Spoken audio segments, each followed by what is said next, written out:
Well, Uncle Daniel, Hello. if you're like me, And I am. And you are, we're more alike than different. You love the pop disco hits of the 1980s. Who doesn't? Right. And you know, because I know what you're thinking, and you know what I'm thinking. I'm thinking of Dead or Alive's 1983 smash hit, You Spin Me Right Round, Baby, Right Round. Like a record, baby. Which was so monotonous, it made it impossible to forget. Yes, indeed. It was. Matter of fact, it will now. There is a group of our listeners that will not get that out of their head for a good long Yeah, time. I actually hate that song. I actually might be able to help them get that out of their heads. Oh, good. Okay. By implanting something worse? Exactly. Well, Is this a segment about Baby Shark? well, dear uncles, I agree with Mark. 1983 was a seminal year for pop, disco, rock anthems. So I got my idea for this week's segment by listening to my nearly daily viewing of Bonnie Tyler's music video for Total Eclipse of the Heart. Oh, yeah. Off her 1983 album, Faster Than the Speed of Night. Now, the video, for those who have not seen it, is one of the most alarming, disturbing, and inappropriate things ever to be put on film.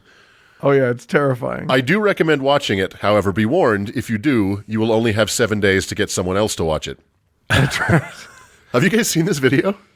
Yeah. Yeah. It's so bizarre. And then there's somebody made a parody of it. Have you seen that? Yeah, it's very, very funny. Yeah, it's hilarious. But Yeah. it's a very strange video. Anyway, while listening to the lyrics, turn around. Every now and then I get a little bit lonely that you're never coming round. Turn around. Every now and then I get a little bit tired of listening to the sound of my tears. A light went off in my head. Today I thought we could talk about Sufi Islam and the very strange offshoot, the Whirling Dervishes. Yes. Oh, yay. They're turning around a lot. A to B, obviously. Yeah. So first, let's talk a little bit about Sufi Islam for context. When I first started reading up on this, I had assumed that Sufism was a distinct standalone offshoot of Islam, like, say, the Alawites that we talked about back in episode 145. But this is not the case. The truth is actually more interesting and yet somehow more boring. As the truth so often is. Pronunciation warning. I'm going to say a lot of Muslim words wrong here, and I would appreciate that if there's going to be a Twitter jihad, that it be directed at Uncles Mark and Dan. After all, they're the ones who brought me on the show in the first place, so it's all their fault. only fair. That's right. Everything Doug does after that is our fault. At its most basic level, Sufism, also known as Tasawwuf, is simply very conservative Islam. It is sometimes referred to as Islamic mysticism, although I don't think it fits easily into what we would define as mysticism. The word Sufi, by the way, roughly translates to one who wears wool. Okay. Yeah. Woolly Islam. Exactly. This is probably a reference to their refusal of the creature comforts of the world, which we'll talk about. Wearing wool back in the old Islamic days without anything underneath it was somewhat unpleasant, as it is now. Yeah. Muslims believe that they are on a pathway to become close to God in paradise, but that they can grow close to him here in this life as well. Sufis seek to please God by working to restore the state of fitra, or original disposition of all humans when we were born. So basically, the idea that children are born completely blank, completely innocent, completely guileless, bereft of ego, etc. I don't know. Have you ever met a baby? Not recently. Yeah, assholes. Not in the last year. Right? So the idea of Sufi Islam is to get back to that state of fitra. So to Sufis, the outer law consists of rules pertaining to worship, transactions, marriage, judicial rulings, and criminal law. What is often referred to broadly as kanun. The inner law of Sufism consists of rules about repentance from sin, the purging of contemptible qualities and evil traits of character, and the adornment with virtues and good character. Basically, all the laws and institutions of Islam are there to deal with the contact between Muslims and the outer world, while Sufism is meant to turn the eye internal and concerns itself with the spiritual journey towards God. Okay. Therefore, pretty much any Muslim, whether Sunni or Shia or anything else within greater Islam, can be a Sufi without having to abandon their specific identity. Interesting. Yeah, so you can be a Sunni, Shia, Alawite even, and be a Sufi. and maintain that other identity. Based on having a lot of wool. Exactly. The more wool, the better. However, at least historically, Sufism has been made up primarily of Sunnis. So just a quick reminder, I'm sure everyone knows this, but the Sunni sect is the branch of Islam that followed Muhammad's friend and father-in-law, Abu Bakr, after his death, rather than his son-in-law and cousin, Ali ibn Abi Talib, which became the hereditary branch of Islam known as Shia. So Sunnis make up something like 85 or 90% of all Muslims, so they've made the right choice going with that sect, I suppose. Which one of them is the Brigham Young? I forget. A Sunni. Okay. We're the Brigham Young, we're the Sunnis of the Mormon religion out here. It's literally freaking true. However, over time, Sufism made inroads to all branches of Islam, even though it started with the Sunnis. So Sufis are typically pretty ascetic. That is to say, they go even further than many conservative Muslims in eschewing the things of this world. Specifically, they endeavor to practice only the form of Islam that was practiced by Muhammad. In some cases, this means restricting their diet, clothing, language, and actions to those that would have been available to Muhammad and nothing that came after. Famously, one of the founders of Sufism, Bayezid Bastami, is reported to have been so devoted to Muhammad that he refused to eat a watermelon because he could not establish whether Muhammad had ever eaten one. Oh my God. And that's a fairly common thing in Sufism, especially older Sufism. One can imagine how difficult this lifestyle would be in the modern world. So not all Sufis take it to that extreme. Sufism was born very early in Islamic history, within years of the death of Muhammad. Indeed, Sufis believe that Muhammad himself was the first Sufi. Since Sufism does not exactly have a distinct belief system than Islam, but is just more of a devout version of it, it thrived along with Sunniism as the Islamic religion went multi-continental. Sufism has established itself throughout time and space with the establishment of various Sufi orders. These orders have built mosques, housing, and schools to preach Sufism. Think of them very much like monastic orders of the Catholic Church. It's a really apt comparison. These orders exist all over the world, and out of love for you, dear listeners, I am not going to try and pronounce any of their names, except one in a minute. One of their beliefs that has caused some friction with the greater Islamic world is their veneration of Muhammad. And that sounds strange. Muhammad is such a towering figure in all of Islam, obviously. Right. But Sufis take it to such a level that it can easily be seen as polytheism. I mean, it practically is. That do they create him as kind of a Christ-like figure or yes, beyond? Yeah. Much more like, so, we atheists looking in from the outside obviously think of Catholicism and Mormonism as polytheistic because of that, the Godhead, Virgin Mary, et cetera, et cetera. And Islam prides itself in being, extremely monotheistic. Right. Allah is God and Muhammad is his prophet. There's a hierarchy. One is God. One is, his chief. A man. Right. Sufis take it pretty far. Muhammad is pretty much, in some forms of Sufism, he kind of eclipses Allah. Wow. I think that's you got to give props to anybody who can make other Muslims go, dude, you're taking this love of Muhammad a little too far. I'm sick of hearing about Muhammad, dude. Yeah, no, truly. So that's caused some friction over time. Another belief is in something called, I don't know how to say this, Dhikr. It's spelled Dhikr.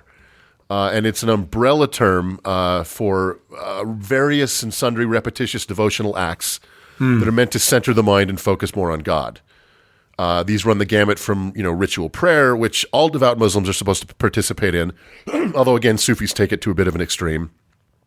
Repetition of supplications from the Hadith and the Quran, to singing and even forms of dancing, which we'll get to. Depending on the specific dhikr, these activities can start to look a bit odd. And again, this has been a source of some friction within the larger Muslim world, where we kind of look at, like, say, the mosques, Muslims praying in the mosque in Medina or Mecca, 5 times a day seems very ritualistic and very rote.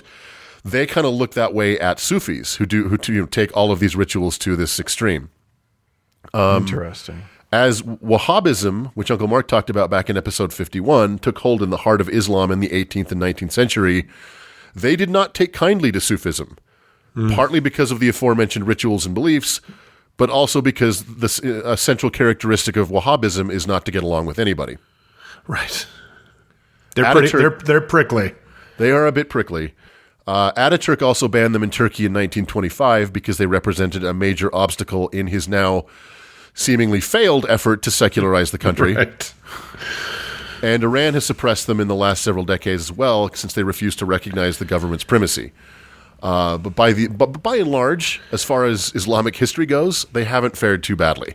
So they're almost like Jehovah's Witnesses of Islam, in that they don't recognize like nationality. Is that what you're saying, or they don't? The Islamic regime of Iran has kind of tried to supplant a lot of religious authority with their own, and Sufis have no interest in that. Right. So wherever that has been the case, but most Islamic republics have not exactly gone to the extreme that the Iranian regime is trying to get to. Right. So Sufism has been by and large accepted, but it's more of just I was trying to struggle for a way to think about it, and I kept coming back to Opus Dei. It's almost just an extremely devout form of Islam. It doesn't have a lot of beliefs that are distinct, just a lot that are taken really far. Right. Huh. So this at last brings us to the infamous whirling dervishes. It's no surprise that in Orthodox Islam, dancing, particularly women dancing, is verboten. However, there is an odd workaround that certain Sufi sects have developed to allow them to engage in what I guess you could call dancing. As I mentioned before, a large part of the Sufi practice is dhikr.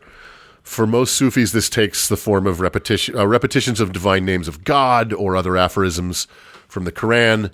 However, for a few Sufi orders, primarily in Turkey, their practice of dhikr has been spun up. Wait for applause. Okay. These Sufi, mostly the Mevlevi order, engage in ritual spinning, which they believe helps them clear the mind and focus on God. Some believe that this ritual of spinning is symbolic of the planets in the solar system orbiting the sun, but because that, this is from the 8th century Islamic world, and I don't think they had that complicated view of cosmology. This is not generally accepted.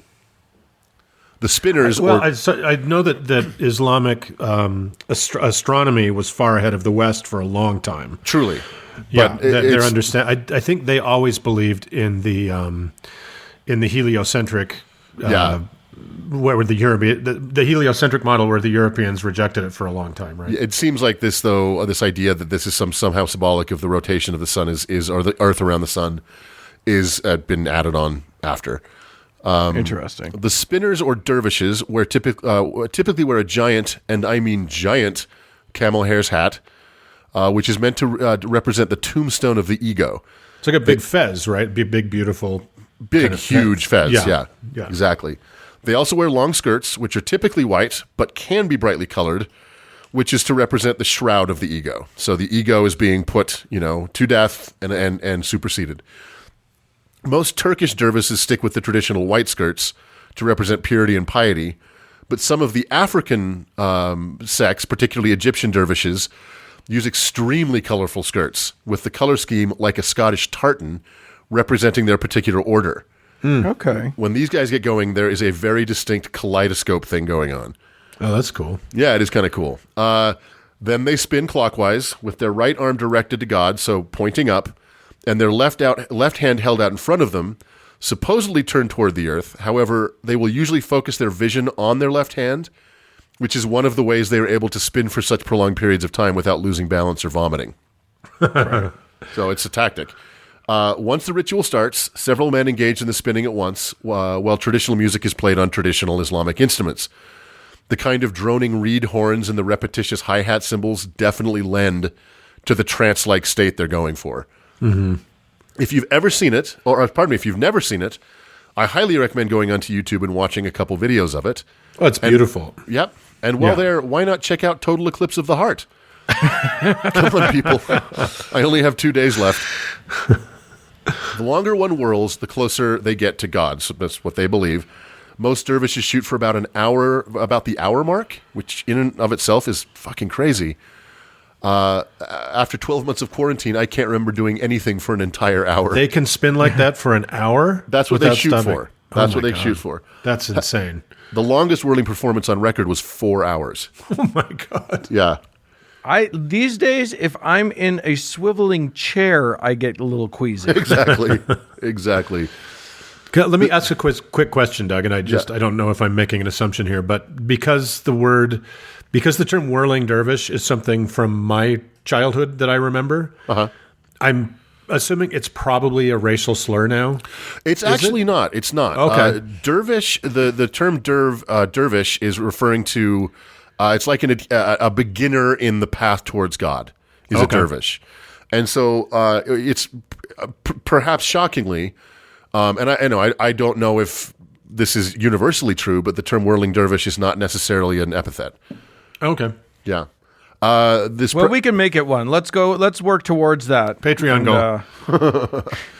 This practice was first established in the mid-13th century, so it's been around for a while. And during the moments that Islam and Christianity were not at war, it has been a source of fascination in the West. And so inevitably, it has become a tourist attraction and revenue stream. Sure. Although many of the most pious practitioners do not perform for tourists, in the high tourist areas of the Middle East, say like Turkey, not so much Yemen, one can go and watch a dervish performance.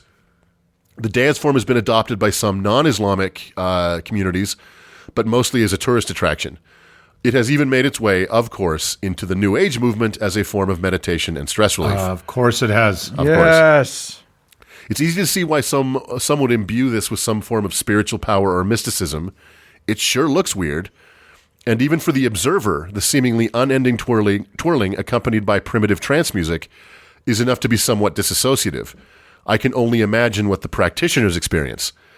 However, at its heart, it's just spinning. So let's end where we began with the immortal words of Bonnie Tyler. Once upon a time there was light in my life, but now there's only love in the dark. Nothing I can say. A total eclipse of the heart. Oh, there you Yeah, go. I really like how you tied that all up with a bow at the end. You're welcome. It's not craft. just a completely random pop culture reference. I believe in the craft. Yeah, I think I've seen it. One of the greatest perpetrators of cultural appropriation of all time, who goes by the name simply Madonna. I think not only stealing people's cultures, but stealing the children of people's cultures. Like, hasn't she like Angelina Jolied a bunch of adopted kids? Anyway, but in one of her videos, I remember there was like a dervish thing, and it's very beautiful, but yeah, it's she very just beautiful. goes around the world stealing people's shit. I expected it to be. I don't know what I expected. I thought there was. I hate to say it. I thought there was more to it, but there is. It's just one of the many kind of ritual practices that they just do to clear their heads. And we're just gonna, just so you know, our next Patreon goal, if we hit it, all three of us will, for a YouTube video, see how long we can go before one of us vomits. It'll be a very short video. Exactly. Yeah. So there you go. All right. Well, let's spin out of here.